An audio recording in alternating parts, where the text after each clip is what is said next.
That was good. Welcome to Gospel Tangents, the best source for Mormon history, science, and theology. I'm Rick Bennett.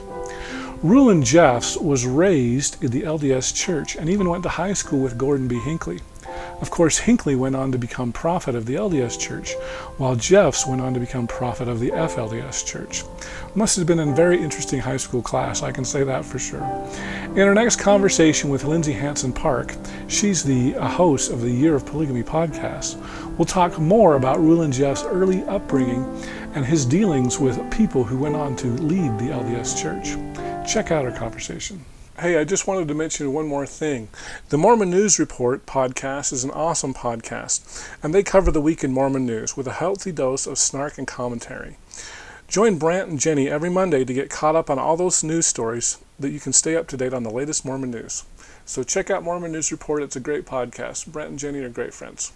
Now back to our conversation. So the reason why I bring this up is this is how messy it is. Rulon Jeffs is a nice LDS boy. He went by Rulon Jennings as a little boy because he was a polygamist. He didn't know his father was a polygamist until he was 8 years old. And that's when he learns his name isn't actually Jennings, it's Jeffs. His dad was David Jeffs. And when he finds out, he's embarrassed by it. His dad's a polygamist. That's embarrassing. Like, that's not cool anymore. You don't want to have a polygamist dad.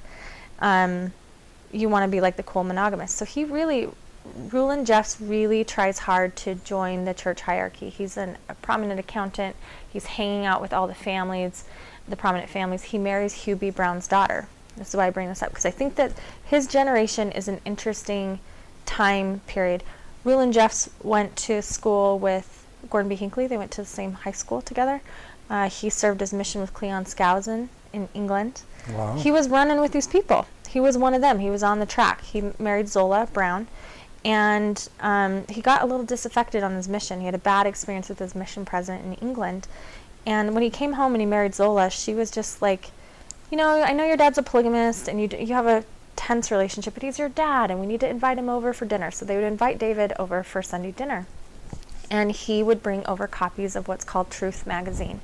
So I want to back up for a minute. Joseph Musser was another one of these guys of this generation who his father was the church historian for the church, the famous, Musser that ran the church archives. Joseph Musser becomes disaffected. He's the one that sneaks out the endowment ceremony from his dad. And he starts a publication called Truth magazine. Sneaks it out like he copies some of the text of the ceremony? Is that what you're saying? The old ceremony with the penalties and the oaths. He prints it in Truth magazine. Truth magazine was a magazine he started, which was sort of the new era or ensign for fundamentalists, where, again, they're not incorporated. They're loose organizations of men who, some of them attend in secret their LDS church. Maybe they haven't been, they didn't preemptively excommunicate all polygamists when they got rid of the manifesto. They just, said don't bring on any. Yeah, so those people could affiliate with both, and that's what they were doing. And then they would go into these meetings and have higher law. And so Musser was printing these fundamentalist Kind ideas. of like the word of wisdom. It wasn't by way of commandment, but now it is. No, exactly like that.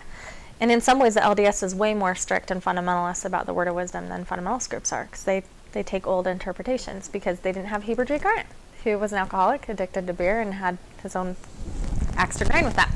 But anyway, so they gather down there, and David Jeffs introduces Truth magazine to Rulon Jeffs. He and Zola can't deny what the magazine is saying, what his dad is saying. It's there. It's in the history. They know the families. They know. But Zola is very, obedient to what her dad's trying to do. She sees her dad fighting this struggle, this political struggle, this private struggle, this personal struggle with all of his Mormon polygamous friends. And she was like, yeah, but we just can't, polygamy is called of God, but we can't right now. Well, Rulon decides he has a revelation that his office secretary has to be his plural wife. Tells Zola about it. She says, no, we can't do that. Absolutely not. She's heartbroken. He does some really, in my opinion, manipulative things, but you can read their divorce proceedings. He basically was so abusive, he would freeze her out. He would disappear for days if she denied, if they would have an argument about it. She wouldn't know when he was coming back. She had a new baby, And she talks about she files for divorce finally because he digs out his basement to make room for a plural wife without her consent. And she says in her divorce hearings that her milk dried up. She was nursing. She was so stressed from that her milk dried up. So she was divorced. He gets excommunicated. Now all of a sudden, he's not on the track to leadership. And from what I think about Rulon Jeffs is that was really important to him. He was really, really going to be one of those guys. He wanted to be one of those guys. And so when this happens, it's a shameful thing. Zola goes off to California, eventually marries an LDS guy, stays in the church, raises her 2 sons with Rulon in the church. Rulon goes down to Short Creek, and he joins what's called the Council of Friends. Now, it's just a bunch of dudes with some authority from the LDS Church who try to, instruct members of the community and people that live around them and come to them for advice on matters of this. Well, Rulon, he decides this isn't good enough. We need to be more organized. We need to be like them. There's actually a prominent fundamentalist theory right now, which is really sad in the FLDS, because they see their community as righteous until the Jeffs show up. And one of the conspiracies is that, this is bananas conspiracy, J. Reuben Clark calls Rulon Jeffs to go disrupt the priesthood. And it's his goal to break it up. Of course, there's no way to back that up. But Rulon Jeffs goes there and... So Rulon Jeffs was LDS? Of course. Oh, wow. Yeah, he was very LDS. Lived up in Salt Lake. The majority of fundamentalist leaders lived up in Salt Lake. They would go to Short Creek to do their business. But anyway, they start a Council of Friends. Rulon Jeffs says we need to have what's called the one-man rule. He wants to streamline it like the LDS. And people support him and some don't. And that's when they... So the one-man rule says... Because previous to this, at least as I understand it, so please correct me if I'm wrong, but the sealing power was quite distributed especially among polygamists. Yeah. If you could receive the sealing power, and then you could seal anybody as long as you had this. Whereas Rulon wanted to say, no, we need to consolidate this back to the prophet, kind of like the LDS. The LDS will distribute the sealing power to people called as a sealer in the temple ceremony, but that you can receive that and it's taken away. He wants to consolidate authority. That is basically the function of what he was doing. So you have prominent Mormons. Israel Barlow, for example, he was a famous Mormon back in Nauvoo. His descendant, John Y. Barlow, is one of the main people that starts the Council of Friends. So now you have, just like we have in the LDS Church where we have Hinckleys and McConkeys and all the names that everyone knows, fundamentalists have the same thing. The Barlows is one of them. The Mussers from Joseph Musser, the Jessups, the Steets. These are prominent names. And now all of a sudden you have, and they had been living in these communities together for a long time, and now all of a sudden you have a Jeff show up, right? And he's a prominent guy, married to Hugh B. Brown's daughter, like he's kind of a big deal. So he carries the weight of institutional sort of, what's the word I want, like legitimacy. And so he's trying to streamline it. And so it causes a split in the Council of Friends, because what he's really asking is a radical thing. He's down there with them for a long time, and he's on this council, and he's gaining a lot of status. And now all of a sudden he's saying, listen, the church isn't just out of order, they're off their rocker. We need to start our own thing. Like, we keep waiting for them to be put in order. It's never going to happen. Let's do it this way. So there's a break-off. And that happens much later. So I'm getting ahead of myself. So Rulon Jeffs joins the council. He's part of it for a long time. The Council of Friends, which holds this sealing power. Yeah, and so there, for the most part, they had... before Rulon Jeffs, one of the leaders of the Council of Friends, over time, over the course of a few decades, the Council of Friends becomes more and more and more organized, because that's what Mormon men do when they get together. They're like talking about priesthood, who's got the hair, who's going to do this, who's going to do this, who's doing land, who's the bishop, right? They start to organize slowly over time. So you have a man named Uncle Roy, Leroy Johnson. They call their prophets uncle in the FLDS. So Uncle Roy was running the community, and by and large, he is seen as a beloved figure. They all talk about this time period. We're talking the 50s, 60s, and 70s of they're all baking pies and they're having harvest festivals, and they're just like, women are wearing their little aprons and baking bread, and, it's just this sort of idyllic rural family life. And, but he was kind of the leader of the Council of Friends, right? When he dies, there's this power vacuum. This is when Rulon steps up, and it causes a split. At this point, we're in the 1970s. Rulon is ready to incorporate. He starts a trust, and they call it the United Effort Plan, the UEP. It's the idea of, so one of the things that polygamists believe were lost when the church, with the manifesto, were some higher laws: Adam, God, plural marriage, law of consecration, all things in common. So that's a tenet of Mormon fundamentalism that's pretty prevalent. And so they started the UEP, which is a trust where people would deed their property, give their time, talents, eventually their wives and children to this trust, right? But this time, that's when it started. So the FLDS break off into, the council breaks off. From this council, you have a bunch of schisms, and we could get into this, but it's super complicated. You can listen to the podcast for this. Basically, the council breaks off into the Allred group, where we have Rulon Allred, who is different Rulon, not Rulon Jeffs, Rulon Allred, who is over the AUB, which is the sister wife show, you know, on TLC, the sister wives. They're from the AUB. I call them Pinterest polygamists, because they look like LDS people. They have the blonde hair and the cute blonde kids and like the matchy outfits and the vinyl walls and the chevron, you know, maxi skirts. Those are the AUB. And they followed Rulon Allred, who broke off from the council. He was down in the Mexican colonies. That's where the LeBarons break off of him, and the Pearsons broke off of him, and the FLDS, the Centennial Park, breaks off of them, and the Nielsen-Naylor group breaks off of them, and so they just start fracturing and schism. But the FLDS gets the most traction because they're a consolidated group, and Rulon really consolidates power by, in the year 2000, he predicts that when the Olympics come to Salt Lake, that the end of the world is coming. This would have been, you have to understand at this time, it's a Y2K scare. Remember, like everyone, Mormons or non-Mormons, it didn't matter. People thought the world was going to end. So he really uses that momentum to sort of say, we need to gather. So you have stories of fundamentalists who'd been living for generations in Salt Lake City, millionaires, owning companies, just like the LDS Church has a lot of prominent businessmen, fundamentalism has the same thing. They're selling their businesses overnight. And, Rulon says the end is coming here. Rack up your credit cards. Give it all to the church because it doesn't matter anymore. So they all meet at this park, waiting for Jesus to come. They're all celebrating. They've all given away all their stuff and moved down there now. Jesus doesn't come. And Rulon, of course, does what every prophet does with a failed revelation. It's like, who among you? One of you screwed this up for us with your wickedness. And, of course, every person's like, oh, shoot, it was me. Like, I lusted after another woman today. Damn it, it's my fault. And so, of course, that's how they end up there. And then, Rulon was really sick at this time. His son, Warren Jeffs, was very calculated and basically took over power from his father by isolating him as he was sick and taking power, and then the FLDS goes crazy. But the thing that people don't understand is FLDS weren't always these pioneer-wearing, child-marrying people. For the most part, Uncle Roy, before Rulon, there are stories of him marrying younger girls to older men, but that wasn't seen as normal. It was seen as special circumstances usually, and sort of to fix problems, right? Like pregnant girls, or sometimes, unfortunately, a man that was molesting his stepdaughter, and he was like, well, let's just seal him up. Bad, not great situations, but nothing like Warren Jeffs.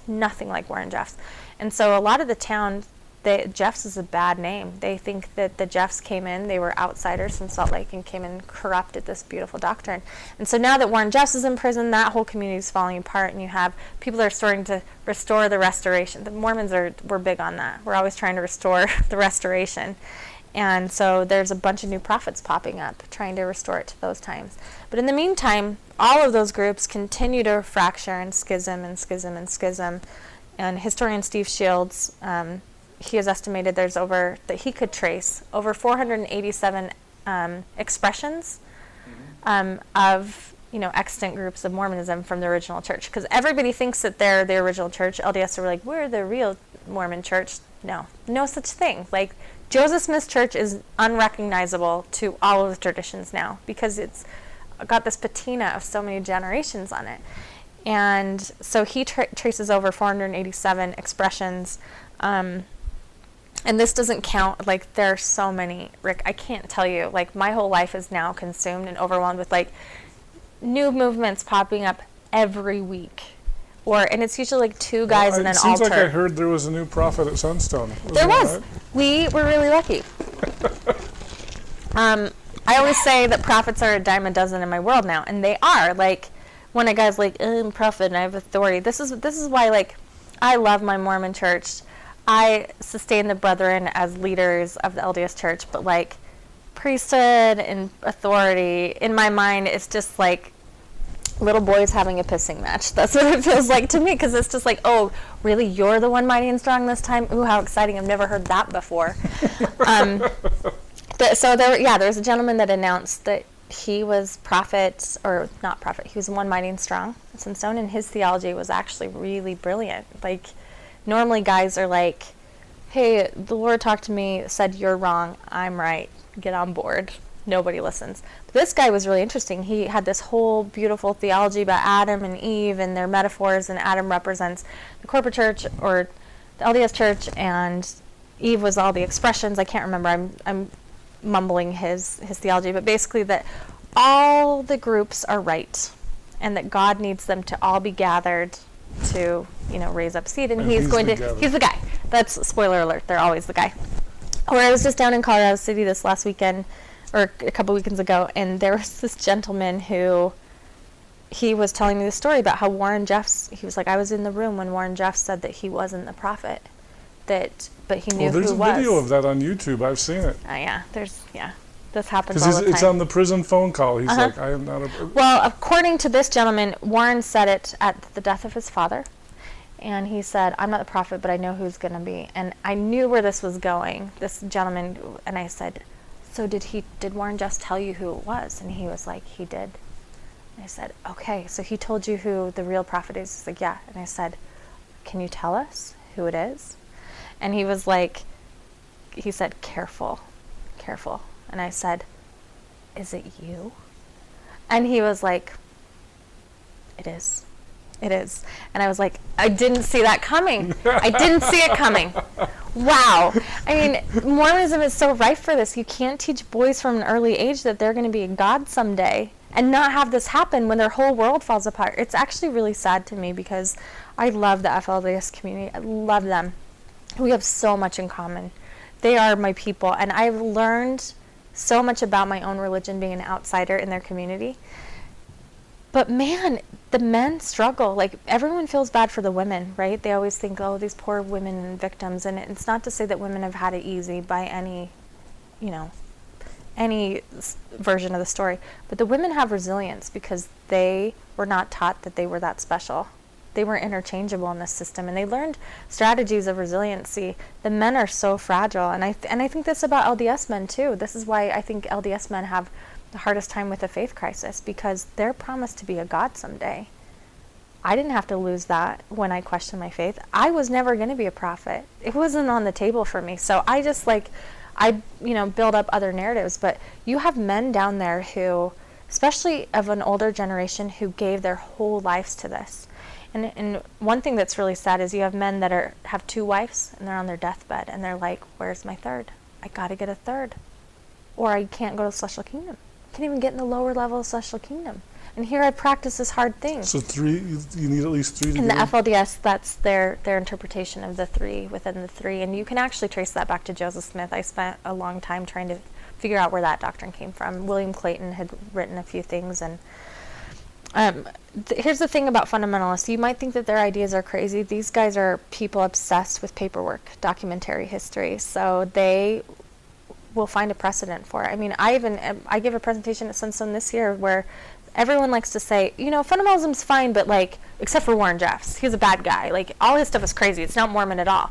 And I can trace all of his most pernicious, insane, insidious doctrines to texts that Joseph Smith said. Because Warren Jeffs knew his stuff. He was a man obsessed. In the temple in Texas where they seized his property, books and books and books of old Mormon documents, old journal discourses, old Smith texts. I mean, that's what fundamentalists do. They're just taking Mormonism to a logical conclusion that I think reflects, in my opinion, generations of men that haven't had a lot of care in their life. So they make God out to be a hard God.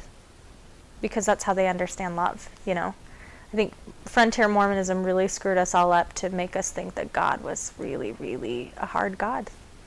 And that's why, we make God in our own image all the time. And that's why I think that fundamentalist doctrine can be so pernicious. I think it's just a mirror of how these men view themselves. But you have whole generations of men. Like, I went down there and there was a man who made his own sheriff badge. He was walking around town as a deputized himself, and he was a sheriff. You have all these guys who are starting these movements and starting their own, trying to make sense of this terrible thing that happened to them, losing their whole worldview, and the only resources they haven't been exposed to internet, they haven't been exposed to larger culture, their businesses were taken away from them. The only pattern they have for anything of value or worth is being a man of God in the priesthood. It's the only thing that redeems anyone ever. And so how do you deal with this collective shame of losing all that, except to maybe invent it within yourself? It's really interesting.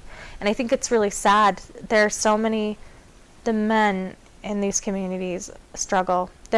Rulon Jeffs is in prison. Most of his brothers have been captured. There's a power vacuum. None of us really know who's leading the church. We do know the FLDS are the majority of the town now, and the work that I do is rehabilitating the town, getting it to be a normal town.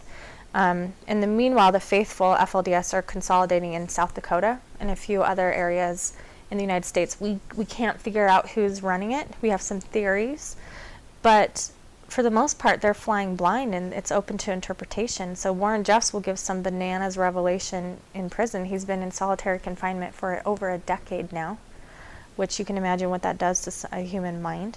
And he's speaking in code, and he's completely checked out, and he's writing revelations that they're meant to interpret. And so you have one of the things he did that was the most pernicious, that I think has a theological precedent in Mormonism, is the idea of family separation.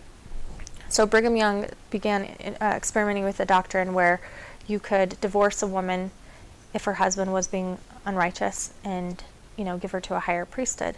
And I think the intent was good. If you had an abusive husband, an alcoholic husband, you gave these plural families to a more righteous man, a better life. But this was abused from its inception. People started consolidating wives for power, taking wives from people. Warren really ramps this doctrine up, and he did what's called family separation. So the majority of FLDS people now, ex-FLDS or in the church, are not placed with their original family members or biological siblings or parents. Warren has reassigned the families so many times. The trauma that has done on their families alone is a human rights violation to a degree that I don't think we can even understand. I mean, family belonging is such a core part of human identity, and Warren has just figured out a way to just obliterate all of that. And so he's annulled all the marriages, so men and women aren't even allowed to be together sexually. So it's just super screwed up. So you have generations of men now who, they've been cut off from the church. The church has asked them to repent. They still think that they're wicked. They still believe in Rulon Jeffs. They think that they're the problem. And they're on these work missions and work crews all over the country. And God's not speaking to them because Warren isn't communicating. There's no leader to give them instruction, to tell them they're back in. So they're just waiting. They're waiting for God to reveal it. And they're men in their 50s, 40s, 50s, never married, working day in, day out on these work crews, come home, don't even know what to do with themselves, completely lost. And it's just a tragedy. It's been a difficult thing for me to reconcile as I started this out to, the history is fun and it's great and it's interesting, but this is also a legacy of Joseph Smith. And we are so insistent on separating Joseph from this. Well, it's not Joseph. These guys went rogue. They did the thing. Like, they're just taking it the wrong way. They're the problem, and I don't think that that's right. I think we can't begin to help this people or our people until we're willing to recognize that it's a system that we're all involved in and we all had our part to play. And my part to play was, marginalizing these people, telling myself stories about them to sort of not have to confront the reality of how their Mormonism, the mirror that it holds up to my own Mormonism, right? But to me, they're so tied in together. And if you look at this history, they have paperwork, You can't deny that. It's crazy, but it's not more crazy than Joseph Smith getting this paperwork. You don't agree with their paperwork. I agree historically with their paperwork. I agree. I don't agree with their authority because I think Mormon authority is bananas. I mean, it just like there's no rhyme or reason for it. And that started with Brigham Young. Joseph Smith had no plan because I think Joseph Smith didn't think he was going to go. And by the time he realized he was done for, there wasn't enough in place, right?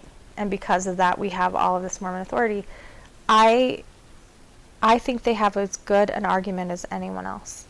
That's what I think. But you're not persuaded. I mean, I'm sure fundamentalists have come to you and said, "Well, why don't you want to become a sister wife?" Oh gosh, no. Am I going to practice plural marriage? No, to the disappointment of everyone that keeps trying.